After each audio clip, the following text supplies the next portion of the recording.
नमस्कार मित्रों, आपका स्वागत है हमारे चैनल स्टार स्टडी मटेरियल में। आज के इस वीडियो में देखने वाले हैं प्रश्नावली 4.3। प्रश्नावली 4.3 का जो चौथा और पांचवा क्वेश्चन है। तो चलिए वीडियो को स्टार्ट करते हैं। सबसे पहले इस प्रश्न को सॉल्व करने से पहले आपको प्रश्न की लाइन पढ़नी है और स्टेप बाय स्टेप इसे फॉलो करना है। तो चलिए वीडियो को स्टार्ट करते हैं। लिखा है कि क्या निम्न स्थिति संभव है। पूछ रहा है क्या ऐसा संभव है, क्या संभव है, यदि है तो उनकी वर्तमान आयु ज्ञात कीजिए। कह रहा है कि अगर ऐसा है तो उनकी वर्तमान आयु ज्ञात कीजिए। क्या है देखते हैं प्रश्न आगे। दो मित्रों की आयु का योग 20 वर्ष है।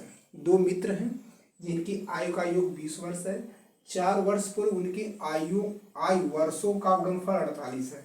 तो पहले यहाँ तक देखते हैं। दो मित्रों की आयु का योग 20 वर्ष है। बड़े आराम से देखेंगे, घबराने की कोई बात नहीं है, धीरे धीरे इसे समझेंगे।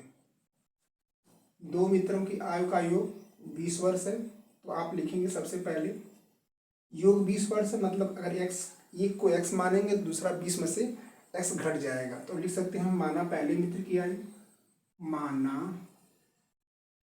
पहले मित्र की आयु, पहले मित्र की आयु बराबर x वर्ष। फिर लिखेंगे दूसरे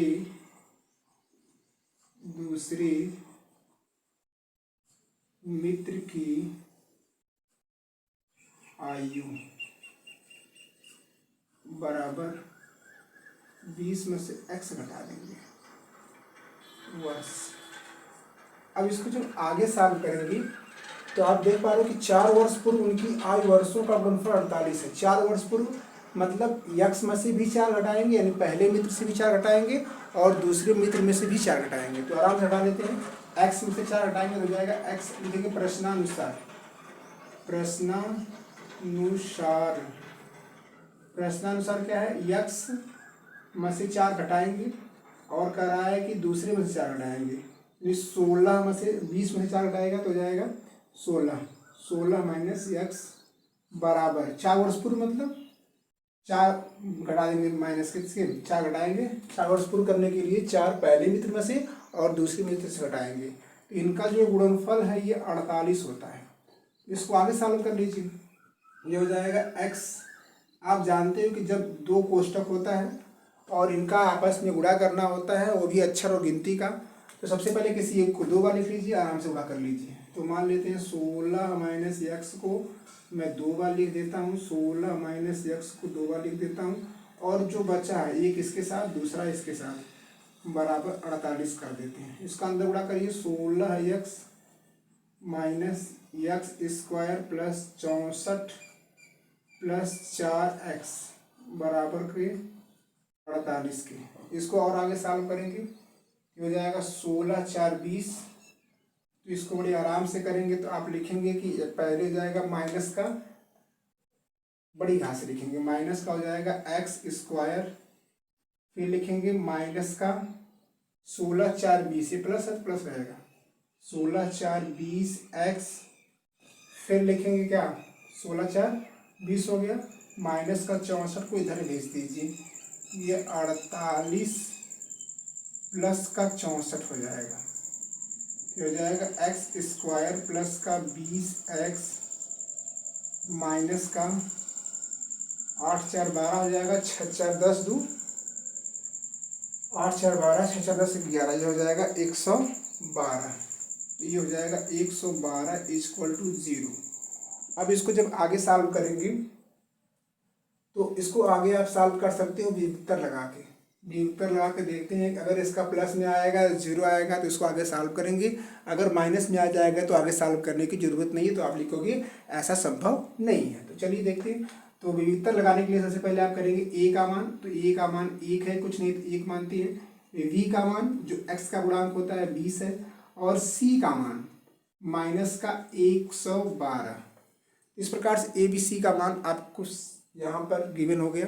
अब यहाँ से आप विभक्तर निकालेंगे तो यहाँ पे लिखेंगे, विभक्तर लिख लीजिए या तो डायरेक्ट लिखिए d बराबर होता है b² माइनस 4ac। तो d बराबर लिखेंगे, b का मतलब हो जाएगा 20 का स्क्वायर -4, ए की वैल्यू 1 और सी की वैल्यू माइनस का 112। ये हो जाएगा डी बराबर हो जाएगा 400 प्लस का 4 4 8, 448।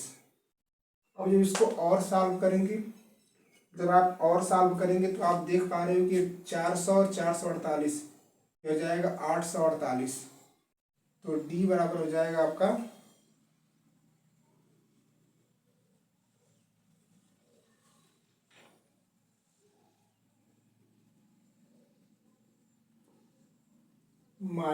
यहाँ पे -x था ना, तो यहाँ पे आप लिखेंगे -x, यहाँ भी रहेगा -x, क्योंकि अब माइनस की गलती हो गई थी।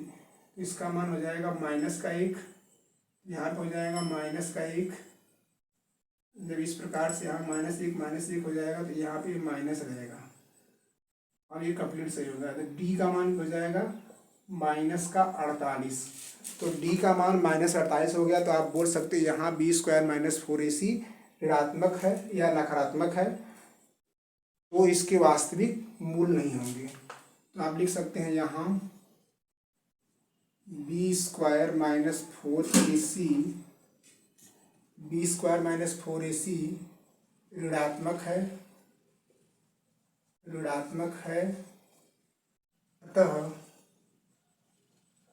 अतः इसके वास्तविक मूल नहीं होंगे। अतः इसके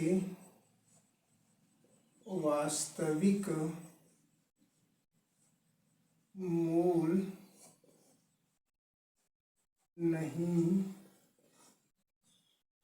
होंगे।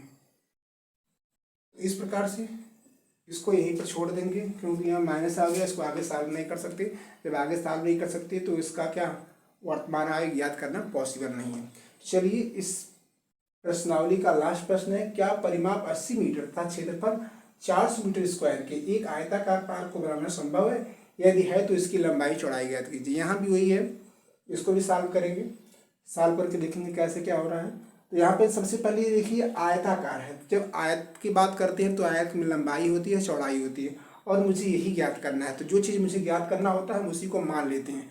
तो हम मानते हैं, माना आयत की लंबाई लिख लेते हैं, माना आयत की लंबाई, आयत की लंबाई बराबर, आयत की लंबाई कुछ मान लीजिए x मान लेते हैं, फिर लिखेंगे आयत की चौड़ाई, चौड़ाई को y मान लीजिए। तो यहाँ पे क्षेत्रफल दिया है तो लिख लेंगे क्षेत्रफल बराबर,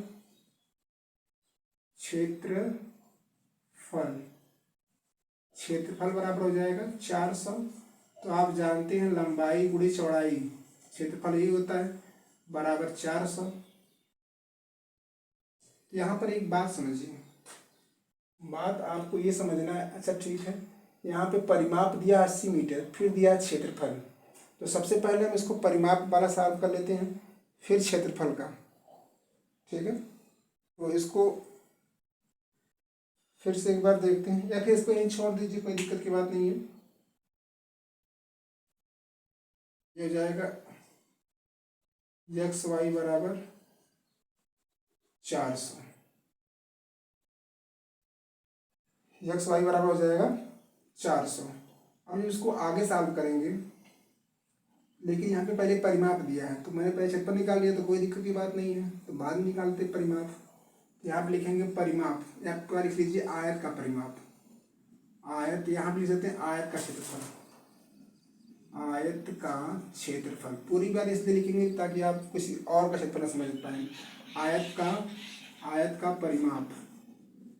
अब यहाँ मेरी बात ध्यान से समझिए, आयत का परिमाप ये आपको दिया है 400, लेकिन आप एक बात जानते हो कि आयत का परिमाप का जो फार्मूला होता है, 2 कोष्टक में x + y होता है = 400। तो x + y बराबर हो जाएगा 200। यहाँ पर इसको समीकरण नंबर 1 आपकी इच्छा है तो बना सकते हैं, समीकरण नंबर 1, या फिर इसको और थोड़ा सा मॉडिफाई कर लेंगे तो अच्छा रहेगा। यहाँ पर अगर हम y का मान निकालें तो हो जाएगा 200 - 1। अब इसे समीकरण नंबर 1 मान लीजिए। अब इसको समीकरण नंबर आप एक सबसे पहले इसे लगाएं, एक इसे मान लीजिए, दो इसे मान लीजिए, किसी कोई दिक्कत नहीं, पहले किसी को मान लीजिए। अब इसको जब आगे सॉल्व करेंगे ना, तो आगे सॉल्व करने से पहले आप ये देखेंगे हम इसका यूज करेंगे। तो आप बोल सकते हो, क्या यहाँ पे बोलने की जरूरत है? आप बोलोगे कि x का मान या फिर y का मान समीकरण एक में रखने पर कैसे लिख लीजिए, कोई दिक्कत की बात नहीं। हम लिख लेते हैं y का मान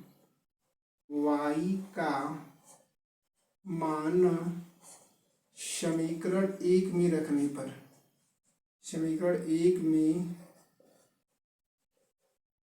रखने पर, समीकरण एक को नोट डाउन कर लीजिए। समीकरण एक आपका है क्या? एक्स वाई बराबर 400। समीकरण एक है, y की जगह लिख लीजिए 200 माइनस एक्स, बाहर हो जाएगा y बराबर हो जाएगा 400। y को अंदर भेजिए, 200y माइनस का ये हो जाएगा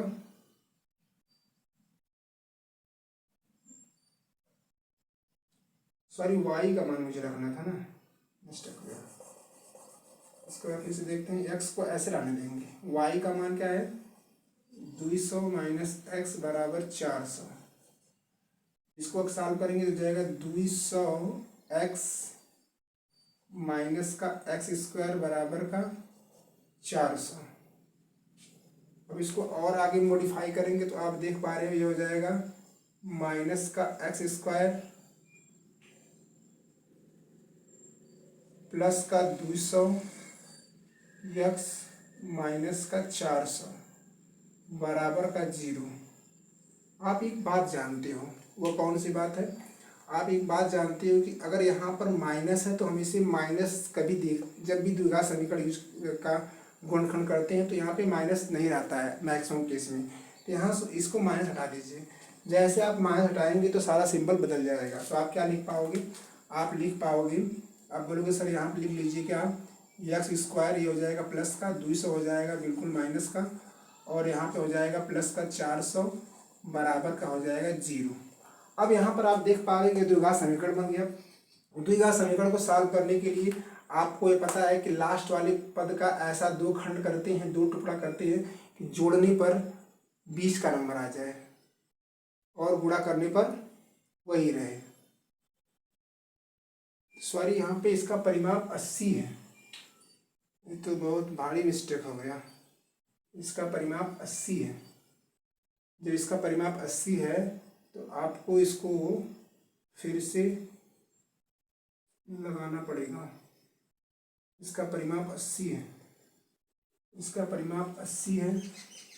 यहाँ पर लिखेंगे 80, यहाँ पर लिखेंगे 40,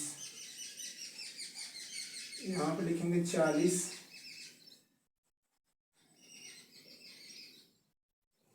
और यहाँ पे लिखेंगे 40। नहीं, यहाँ पे 4 सही रहेगा, ठीक है। हम इसको आगे सॉल्व करेंगे तो यहाँ पे इसको फिर से यहाँ सॉल्व कर लेते हैं। यहाँ पर y का मान क्या हो जाएगा? x को ऐसे रहने दीजिए, y का मान क्या है? 40 माइनस एक्स बराबर 400। इसको आगे सॉल्व करके हो जाएगा 40x माइनस का एक्स स्क्वायर बराबर का 400। इसको अंदर लाएंगे तो एक्स स्क्वायर माइनस का प्लस का 40 एक्स बराबर का 400। इसको जब और आगे सॉल्व करेंगे, यहाँ से माइनस हट जाएगा तो ये हो जाएगा एक्स स्क्वायर प्लस का और माइनस का हो जाएगा, माइनस का 40 और ये हो जाएगा माइनस का 40 हो जाएगा। तो इसको और आगे सॉल्व करेंगे, एक्स स्क्वायर हो गया यहाँ पे प्लस का 40 हो जाएगा, माइनस का 40 हो जाएगा और ये जाएगा यहाँ हो जाएगा प्लस का 400 बराबर का 0। इसको सॉल्व करेंगे तो हो जाएगा एक्स स्क्वायर 20 और 20 इसके दो टुकड़े होंगे तो 20x प्लस का 400 बराबर का 0। ये हो जाएगा x माइनस 20, यहाँ से 20 कॉमन करेंगे, x माइनस 20 बराबर 0 हो जाएगा। इसको और सॉल्व करेंगे तो x माइनस बीस इस प्रकार से देख पा रहे हो x बराबर आ जाएगा 20। तो x बराबर 20 आ जाएगा तो यहाँ पे लिख लेंगे आप, यहाँ पे लिख लेंगे आयत, यहाँ पे लिख लेंगे x का मान समीकरण 1 में रखने पर, समीकरण 1 में रखने पर समीकरण 1 में कर लीजिए। यह है एक्स वाई बराबर 400, एक्स का मान निकला है 20, यहाँ पे 20 गुणे वाई बराबर 400 करेंगे तो आप देख पा रहे हो कि ये 20 से भाग हो जाएगा तो वाई बराबर हो जाएगा 400/20, तो वाई बराबर हो जाएगा 20। अब वाई बराबर 20 हो जाएगा तो यहाँ पे लिख लेंगे आयताकार पार्क का क्षेत्रफल, पार्क की लंबाई बराबर x माने हैं तो x का मान आया 20 मीटर।